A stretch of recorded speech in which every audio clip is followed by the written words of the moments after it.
నమస్తే, తెలుగు రాజ్యంకి స్వాగతం. నేను మీ సంధ్య. ఆదిత్య 369, భైరవ ద్వీపం. టక్కున ఈ రెండు సినిమాల పేర్లు చెప్పగానే ఎవరికైనా గుర్తొచ్చేది సింగీతం శ్రీనివాసరావు గారు. ఆనాటి జనరేషన్ నుంచి మొదలుకొని ఈనాటి జనరేషన్ వరకు, ముఖ్యంగా ఈనాటి జనరేషన్ వాళ్ళకైతే ఈ రెండు సినిమాలు రిజిస్టర్ అయినంతగా ఇంకే సినిమాలు రిజిస్టర్ కాలేదు. ఆ తర్వాత పుష్పక విమానం, ఇంకా అదొక ప్రత్యేక జానర్. దాని గురించి ఇంకా మాట్లాడదామన్నా మాటలు సరిపోవు. ఇలాంటి ఒక దిగ్గజ దర్శకుడికి ఇప్పటివరకు అవార్డులు రాలేదు అని అంటే నమ్ముతారా మీరు? ఆయన సినిమాలకు అవార్డులు వరించాయి, కానీ ఆయన ప్రతిభకు ఇప్పటి వరకు అవార్డులు రాలేదు.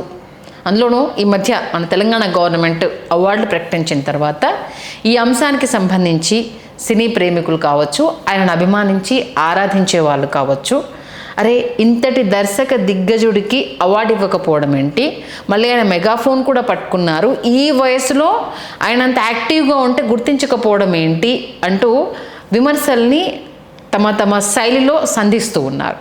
ఎందుకు సింగీతం శ్రీనివాసరావు గారికి ఇప్పటి వరకు అవార్డులు వరించలేదు? తెలంగాణ గద్దర్ అవార్డు కమిటీ ఎందుకు దీన్ని పరిగణలోనికి తీసుకోలేదు? తెలుసుకునే ప్రయత్నం చేద్దాం. మరింత లోతైన విశ్లేషణ అందించడానికి చరిత్రకారులు, రాజకీయ సినీ విశ్లేషకులు చిలగడ్డ శ్రీకాంత్ గారు మనతో ఉన్నారు. ఆయన మాటల్లోనే మరింత సమాచారం. శ్రీకాంత్ గారు నమస్తే అండి. నమస్కారం సార్. అంటే 90s కిడ్స్ నుంచి మొదలుకొని ఇప్పటి జనరేషన్ వరకు ఆదిత్య 369 కావచ్చు, భైరవ ద్వీపం, పుష్పక విమానం, ఈ మూడు సినిమాలు ఇప్పటి జనరేషన్ వాళ్ళు కూడా చూసి ఇది కదా డైరెక్షను, ఇది కదా విజను అనేసని ఆయన గురించి మొదట తెలుసుకునేవైతే ఇవి. ఆ తర్వాత బ్యాక్ వెళ్ళిపోతే అమెరికా అమ్మాయి, ఇంకా చాలా చాలా సినిమాలు అవి తెలిసినా కూడా ఆయనకు ఈ జనరేషన్ కూడా పెద్ద గుర్తింపు తీసుకొచ్చిందంటే ఇవి అనేది మనం మాట్లాడుతాం. అసలు ఆయనకు అవార్డు రాకపోవడం ఏంటండి? మరి అన్యాయం కాదు. చాలా బాధాకరమైనటువంటి విషయం ఏంటంటే మొన్న రఘుపతి వెంకయ్య నాయుడు పురస్కారం ఆయనకు ప్రకటిస్తారని మాలాంటి సింగీతం శ్రీనివాసరావు గారి అభిమానులు ఎంతగానో ఎదురు చూసాము. అయితే సింగీతం శ్రీనివాసరావు గారికి బిఎన్ రెడ్డి గారి పేరిట దర్శకులకి ఇచ్చే పురస్కారం ఒకటి ప్రకటించేసి రఘుపతి వెంకయ్య నాయుడు గారి పురస్కారం తీసుకెళ్ళి అక్కినేని రమేష్ ప్రసాద్ గారికి ప్రకటించుకున్నారు. ప్రసాద్ ల్యాబ్స్ అధినేత ఎల్వి ప్రసాద్ గారి కుమారులు. ఇక్కడ రమేష్ ప్రసాద్ గారికి ఇచ్చినందుకు ఎవరు బాధపడటం లేదు, ఎందుకంటే రమేష్ ప్రసాద్ గారు అర్హులు. తెలుగు సినిమా పరిశ్రమ పురోగతికి, పురోభివృద్ధికి సాంకేతికంగా వాళ్ళు ఆ ప్రసాద్ ల్యాబ్స్ పరంగా వాళ్ళు, అలాగే అవుట్డోర్ సర్వీసెస్, సినీ సర్వీసెస్ దృష్ట్యా వాళ్ళు అందించినటువంటి సేవలు, ఆ తర్వాత మల్టీప్లెక్స్, ఇట్లా వీటిని అన్నింటినీ తీసుకుంటే రమేష్ ప్రసాద్ గారి సేవలు చిరస్మరణీయమైనటువంటి సేవలు, దానిని ఎవరు కాదనిలేము. వారు కూడా చాలా పెద్దవారు అయిపోయారు కాబట్టి వారికి ఆ పురస్కారం రావటం ఆనందించదగ్గ పరిణామం అయినప్పటికీ 95 సంవత్సరాల సింగీతం శ్రీనివాసరావు గారికి ఏ పురస్కారం ఇప్పటివరకు పద్మ పురస్కారం లేదు, ఒక రఘుపతి వెంకయ్య నాయుడు పురస్కారం లేదు, ఒక దాదాసాహెబ్ ఫాల్కే అత్యున్నత పురస్కారం, రాష్ట్ర స్థాయి పురస్కారానికే దిక్కు లేదు. అత్యున్నత స్థాయి పురస్కారం ఆశించి భారతదేశంలో తెలుగు, తమిళం, కన్నడం, హిందీ 4 భాషలలో కూడా సింగీతం శ్రీనివాసరావు గారు వేసినటువంటి ప్రయోగాలు కానీ ఆయన ముద్ర కానీ చాలా బలమైనవి అనమాట. ఓవరాల్గా 60 సినిమాలు చేశారు. 61 పట్టుకున్నారు వైజయంతి మూవీస్లో. వైజయంతి అంటే అశ్విని దత్ గారికి సింగీతం శ్రీనివాసరావు గారి జానర్ చాలా ఇష్టం. అది చిరంజీవి గారితో ఒక సినిమా తీయాలి, సింగీతం గారు డైరెక్షన్ చేయలే. ఓకే, చిరంజీవి గారు, అది నాలాంటి చిరంజీవి గారి అభిమానులు చిరంజీవి గారితో చాలా పెద్ద కంప్లైంట్ ఇప్పటికి భావిస్తాం. ఒక దశలో అశ్విని దత్ గారు సినిమా ప్రారంభించి ఆగిపోయింది. భూలోక వీరుడు అని ఒక సినిమా, ఇళయరాజా గారి సంగీతం, సింగీతం గారి దర్శకత్వం, అశ్విని దత్ గారి నిర్మాత. ఓ పాట తీసి పాట తర్వాత చాలా మంచి కథ అనుకోని కారణాలతో అది ఆగిపోయింది. పవన్ కళ్యాణ్ గారు హీరోగా సింగీతం శ్రీనివాసరావు గారి దర్శకత్వంలో ఒక సినిమా ప్రారంభించబడి, అది క్రిస్టియానిటీకి సంబంధించిన ఒక కథా వస్తువుతో అది కొంతకాలం షూటింగ్ జరిగి అదే ఆగిపోయింది. అవి చాలా అట్లాంటివి కొంచెం ఇబ్బందిగా ఉంటాయి వినటానికి. ఆయన 1957 నాటికే ఆయన ఏంటంటే కేవిరెడ్డి గారిని ఈయనే కేవిరెడ్డి గారి దగ్గర దర్శకత్వ శాఖలో చేరి మాయాబజార్ సినిమా నుంచి సహాయ దర్శకుడిగా తన ప్రయాణాన్ని ప్రారంభించి 72లో దర్శకుడయ్యారు. నీతి నిజాయితీ అనే సినిమా విమర్శకుల ప్రశంసలు దక్కినప్పటికీ విజయానికి కొంచెం దూరంగా జరగడంతో వెంటనే ఆయన తర్వాత జమీందార్ గారు అన్న ఒక సినిమా, అమెరికా అమ్మాయి అని ఒక సినిమా, ఈ సినిమాలతో తన స్థానాన్ని సుస్థిరం చేసుకున్నారు. అమెరికా అమ్మాయి అద్భుతం, జీకే వెంకటేష్ గారి మ్యూజిక్, రంగనాథ్ గారు, శ్రీధర్ గారు, శరత్ బాబు గారు, చాలా బాగుంటుంది అమెరికా అమ్మాయి చాలా పెద్ద హిట్. అమెరికా అమ్మాయితో ఈయన స్థానం సుస్థిరం అయిపోయింది, సింగీతం శ్రీనివాస్ గారి స్థానం. ఆయన అక్కడి నుంచి ఏంటంటే చెన్నైలోనే పెరిగారు. ఆయన విద్యాభ్యాసం అంతా చెన్నై కావడంతో ఆయన బహుభాషా కోవిదుడు, బహుముఖ ప్రజ్ఞాశాలి. ఆయన అసలు కథ రాసుకోవడం కావచ్చు, స్క్రీన్ ప్లే రాసుకోవడం కావచ్చు, సంభాషణలు రాసుకోవడం కావచ్చు, సహాయకులు ఉన్నా కూడా ఆయన మొత్తం స్క్రిప్ట్ అనేది ఫుల్ ప్లేట్ స్క్రిప్ట్ పర్ఫెక్ట్గా రాసుకోగలిగినటువంటి డైరెక్టర్స్లో ఆయనకు. చాలామంది డైరెక్టర్స్ స్క్రీన్ ప్లే డైరెక్షన్ అని వాళ్ళ పేరు వేసుకుంటారు. స్క్రీన్ ప్లే ఇంటి పేరులాగా ఎవరో రాస్తారు ఆ స్క్రీన్ ప్లే. అట్లా కాదు, సింగీతం శ్రీనివాసరావు గారు అది కాదనమాట. మీకు ఆయన perfect transformation of Singeetam Srinivasarao గారు ఏంటంటే, కమల్ హాసన్ గారు బాలచంద్ర గారి శిష్యుడు. బాలచంద్ర గారు పరిచయం చేసినటువంటి ఆర్టిస్టు, హీరో, ఎవ్రీథింగ్ అనమాట. కమల్ హాసన్ గారు బాలచంద్ర గారి దగ్గరికి వెళ్ళి ఈ షాట్ ఇలా పెడితే ఎలా ఉంటుంది, ఆ లైట్ ఇలా పెడితే ఎలా ఉంటుంది, నేను ఇలా పెర్ఫామ్ చేస్తే ఎలా ఉంటుందని బాలచంద్ర గారిని అడగలేరు. కమల్ హాసన్ గారు గురువు కాబట్టి, పరిచయం చేసినటువంటి గురువు. ఆయనకు అన్నీ తెలుసు. ఆయన ఏం కావాలనుకుంటున్నారో అది నేను ఇస్తే చాలు అనుకునేటటువంటి ఒక హీరో. ఇక్కడ కమల్ హాసన్ గారికి ఏంటంటే ఇది ఇలా చేస్తే ఎలా ఉంటుంది, అది అలా చేస్తే ఎలా ఉంటుందని అడిగి అవుట్పుట్ తీసుకోవడానికి ఒక డైరెక్టర్ కావాలి. అటువంటి సమయంలో కమల్ హాసన్ గారు సింగీతం శ్రీనివాసరావు గారు కలిశారు. ఓకే, అది సొమ్మొకటిది సోకొకటిది అని డ్యూయల్ రోల్ కమల్ హాసన్ గారు. చాలా బాగుంటుంది, చాలా పెద్ద హిట్. అయిన తర్వాత ఏంటంటే కమల్ హాసన్ గారు నిర్మాతగా రూపాంతరం చెందుతూ రాజకమల్ ఇంటర్నేషనల్ పెడుతుంటే అందరూ బాలచంద్ర గారి డైరెక్షన్లో సినిమా తీస్తాడు. ఫస్ట్ ప్రొడ్యూసర్ అవుతున్నాడు కదంటే సింగీతం శ్రీనివాసరావు గారి డైరెక్షన్లో రాజపార్వై తమిళంలో, తెలుగులో అమావాస్య చంద్రుడు. అది సూపర్ హిట్. లేదండి, కమర్షియల్గా ఫ్లాప్ ఆ సినిమా. అది cult classic. Commercial it's a flop movie. ఇప్పటికీ సినిమా చూస్తాం, ఇప్పటికీ పాటలు వింటాం. It's a commercially flop. కానీ ఏంటంటే వాళ్ళ కలయికలో వాళ్ళకి ఒకరి మీద ఒకరికి నమ్మకం, ఒకరి మీద ఒకరికి గౌరవం పెరిగినటువంటి ఒక సమయం సింగీతం గారికి, కమల్ హాసన్ గారికి. మీకు రాజ్ కుమార్ గారికి చాలా చెప్పుకోదగ్గ హిట్స్ ఇచ్చారు కన్నడంలో సింగీతం శ్రీనివాసరావు గారు. మళ్ళీ మనము కొన్ని సినిమాలు ఉన్నాయండి ఆయన చాలా ఏమంటారు అసలు విప్లవాత్మకమైన సినిమాలు అంటారు. దిక్కట్ర పార్వతి అని ఒక సినిమా. తర్వాత తెలుగులో మయూరి అండి, పర్టికులర్లీ మయూరి. చాలామందికి తెలియని విషయం ఏంటంటే నంబర్ ఆఫ్ స్టేట్ అవార్డ్స్ వచ్చిన సినిమా శంకరాభరణం అని అనుకుంటాం మనం. కానీ నంబర్ ఆఫ్ స్టేట్ అవార్డ్స్ ఇప్పటికీ హయ్యెస్ట్ నంబరు పోటాపోటీగా మయూరి, సింగీతం శ్రీనివాసరావు గారు, మేఘ సందేశం దాసనారాయణ గారు. ఈ రెండు పోటాపోటీగా హయ్యెస్ట్ నంది అవార్డ్స్ వచ్చినటువంటి సినిమాలు రెండు అన్నమాట. ఏ కేటగిరీలో సార్? అన్ని ఆల్ కేటగిరీస్లో మయూరి అసలు ఉత్తమ దర్శకుడు, ఉత్తమ స్క్రీన్ ప్లే, ఇట్లాగా మీకు ఈ ఒకటి కాదనమాట, ఉత్తమ చిత్రం, అన్ని కేటగిరీస్లో మయూరి.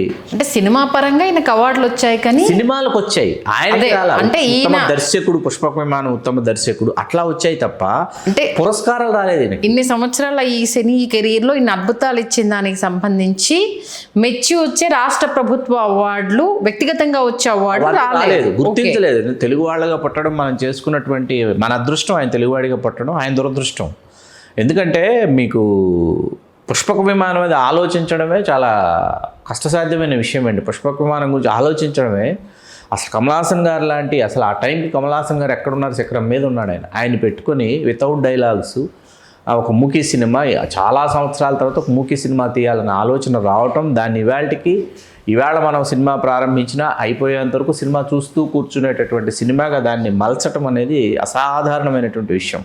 కథ, హాస్యము, స్టోరీ, పర్ఫార్మెన్స్ అన్ని అసలు ఆ మూకీలో ఎన్ని చూపించారా అనేసి ఆశ్చర్యం అనిపిస్తుంది. అది సెన్సార్కి పంపిస్తే సెన్సార్ ఆఫీసర్స్ ఎలా సెన్సార్ చేయాలి సినిమాని అడిగారు. అర్థం కాల వీళ్ళకి. ఎలా సెన్సార్ చేయడం ఏంటంటే అసలు ఏ భాష సినిమా అని చెప్పి సెన్సార్ చేయాలని అడిగారు. అంతే కదా. అప్పుడు ఏం చేశారు, రేడియోలో పాటలు వస్తుంటే తెలుగు వెర్షన్కి తెలుగు సాంగ్స్, తమిళ వెర్షన్ రిలీజ్ చేస్తే తమిళ సాంగ్స్, రేడియోలో వార్తలు వస్తున్నాయి, తమిళ వార్తలు, తెలుగు వార్తలు, కన్నడ వార్తలు, అట్లా ఆడియో పోస్ట్ చేసి అప్పుడు ఆయా లాంగ్వేజెస్ నుంచి సెన్సార్ సర్టిఫికేట్ తీసుకుని, కన్నడ నుంచి తీసుకున్నారు మెయిన్లీ సెన్సార్, ఫస్ట్ సెన్సార్ తీసుకుని ఆ తర్వాత రిలీజ్ చేశారనమాట.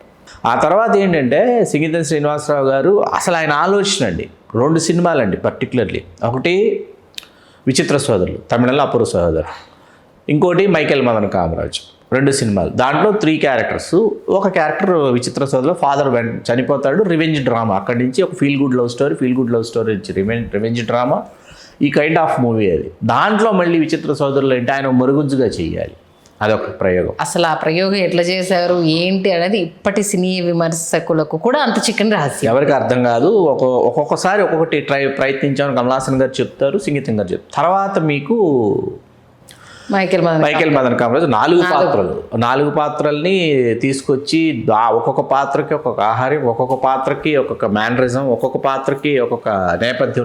మళ్ళీ నలుగురు బ్రదర్సే తీసుకుని దీనిని చేయటం. ఇట్లా మీకు నవ్వండి అని ఒక సినిమా ఉంటుంది, చాలామంది గుర్తుకు రాదు. కమల్ హాసన్ గారు, ప్రభుదేవ గారు, ఎవ్వరికి గుర్తురాదు. సంగీతం శ్రీనివాసరావు గారి డైరెక్షన్.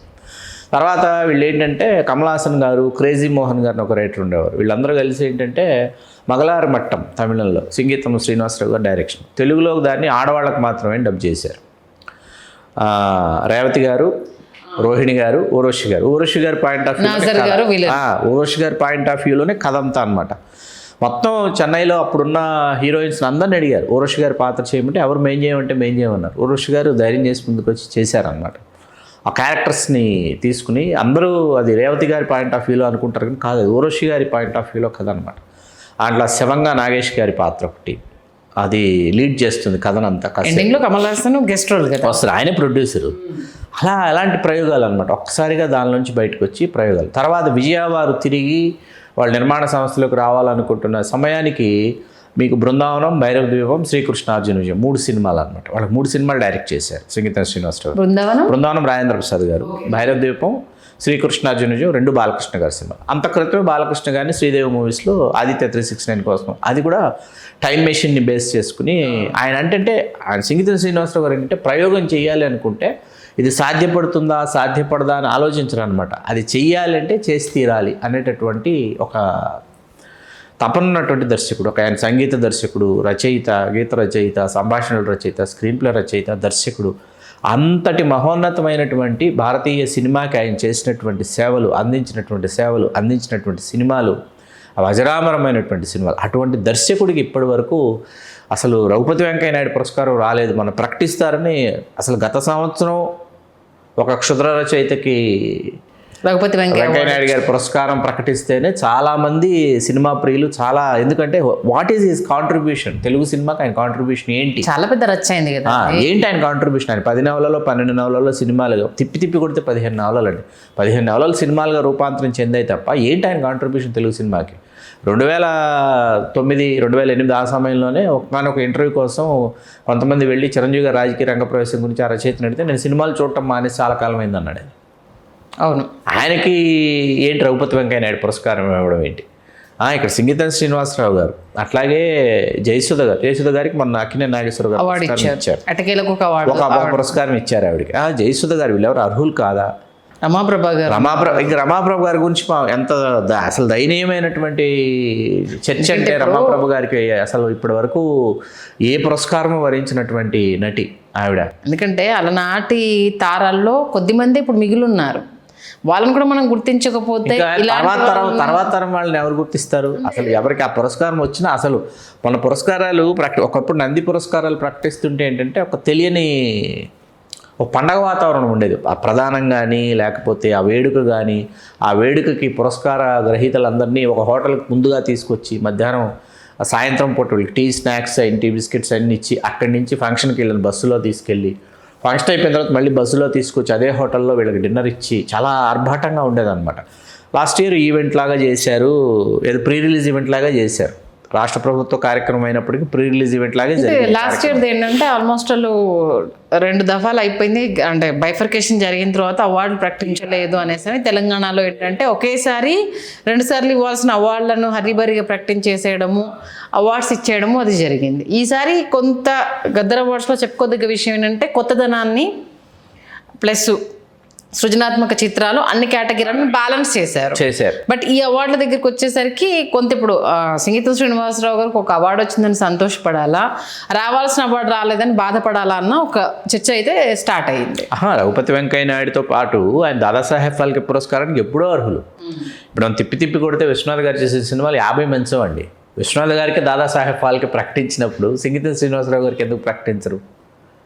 ఎటువంటి సినిమాలు ఆల్మోస్ట్ మీకు తెలియదా రాజకీయాలు ఏ రేంజ్లో నడుస్తాయి, అవునన్నా కాదన్నా మన పద్మశ్రీ అవార్డులు వచ్చినప్పుడు కుల సమీకరణాలు ఏ రేంజ్ మీద తెర మీదకి వచ్చాయో మనం చూసాము. ఇప్పుడు అవార్డులు ప్రతిభ కన్నా కుల సమీకరణాలు అనేది కొంతమంది చేశారు, కానీ రాజేంద్ర ప్రసాద్ గారికి పద్మ పురస్కారం రావాలని మనమే తెలుగు రాజ్యాల్లో చాలాసార్లు మాట్లాడాం. ఎందుకంటే అసలు 2 లేట్ కాదు 3 లేట్ రాజేంద్ర ప్రసాద్ గారికి. మురళీమోహన్ గారు అనుకోండి, ఆయన సినిమా నిర్మాత, సినిమా నటుడు, ఏది చాలా ప్రీవియస్ ట్రాక్ రికార్డ్ తీసుకుంటే డికేడ్స్ టుగెదర్ ఆయన సినిమా పరిశ్రమలో ఉన్నారు. సినిమా పరిశ్రమకు అందించిన సేవలు కావచ్చు, FDC చైర్మన్గా అందించిన సేవలు కావచ్చు, ఆ తర్వాత రియల్టర్గా ఆయన భవన నిర్మాణ రంగంలో ఆయన సాధించిన విజయాలు కావచ్చు.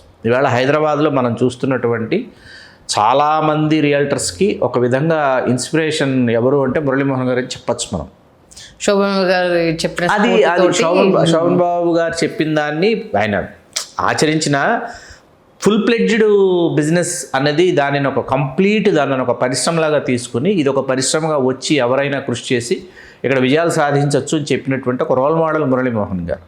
ఆ దశలో ఆయనకి పద్మశ్రీ పురస్కారం ప్రకటించడం ఏమాత్రం అసలు అసమంజసమైన విషయం అయితే కాదు. ఖచ్చితంగా ఆయన అర్హులు అనమాట. వీళ్ళు అంటే ఈ ప్రభుత్వం ఉన్నప్పుడు వచ్చాయి, తెలుగుదేశం ప్రభుత్వం అంటే ఇప్పుడు ఎవరు నామినేట్ చేశారు? రాజేంద్ర ప్రసాద్ గారు, మురళీమోహన్ గారు హైదరాబాద్లో ఉంటున్నారు. తెలంగాణ ప్రభుత్వం నామినేట్ చేసింది అంటే ఆ పేరు పరిశీలనకు పంపించాలి. ఇక్కడి నుంచి వెళ్ళిద్దా ఫైలు, ఆంధ్రప్రదేశ్ నుంచి వెళ్ళిందా అన్నది ఒకసారి మనం అదొకసారి తెలుసుకోవాలి, పూర్తిగా తెలుసుకుని.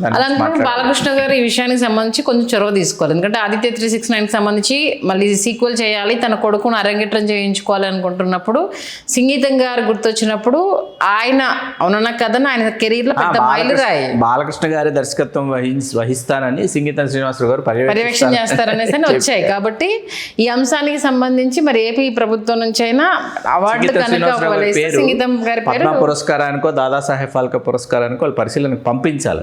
నిజంగా అంటే ఇన్ని కల్ట్ క్లాసిక్స్ ఆయన దాంట్లో ప్లస్ కొత్త క్రియేషన్స్ అనేవి ఆ టైంలోనే చేయడం అని అంటే మామూలు విషయం కాదు. ఇప్పటికైనా మీరు అన్నట్టుగా మలయాళంలో కూడా దర్శకత్వం వహించారు ఆయన. మళ్ళీ ఇప్పుడు ఆయన ఇప్పుడు ఎంత 95 ఏళ్లలో కొత్త వాళ్ళతో నాకు తెలిసి ప్రపంచ సినిమా చరిత్రలో 95 ఏట మెగాఫోన్ పట్టుకున్న దర్శకుడు అయితే ఉండరు. ఈవెన్ మన దీనికి కాస్త సహకారం కూడా అందించారు కదా మన వైజయంతి మూవీస్ వాళ్ళు తీసిన కల్కికి ఆయన కంట్రిబ్యూషన్ కూడా ఉంది అనేసి అని ఇప్పుడు కొత్త వాళ్ళతో వాళ్ళ అల్లుడు అంటే అశ్విని దత్ గారి అల్లుడు పర్యవేక్షణలో సినిమా వస్తుంది. నాగేశ్వరి గారి స్టోరీ ఆయన్నే, పర్యవేక్షణ ఆయన, కంప్లీట్ కొత్తదనంతో మరొకసారి మెగాఫోన్ పట్టుకోవడము అనేది మామూలు విషయం కాదు. కాబట్టి మీరు అన్నట్టుగా ఇప్పటికైనా రాష్ట్ర ప్రభుత్వాలు ఆయనను కేవలం మన రాష్ట్రమే కాకుండా తమిళనాడు, కన్నడ ఇండస్ట్రీ కూడా ఉంది కాబట్టి ఓవరాల్గా అన్ని ఇండస్ట్రీల నుంచి ఎవరో ఒకరు ఆయనకు సంబంధించి ఆ అవార్డుని తెర మీద తీసుకురావాలని మనస్ఫూర్తిగా కోరుకుందాం. మంచి విషయాన్ని తెలియజేశారు. ధన్యవాదాలు శ్రీకాంత్ గారు. ధన్యవాదాలు సంధ్య గారు. హలో, తెలుగు రాజ్యం ఛానల్ చూస్తున్నారా? సామాజిక, రాజకీయ, జీవన చిత్రణే తెలుగు రాజ్యం. అతిశయోక్తులు, అసత్యాలు ఉండవు.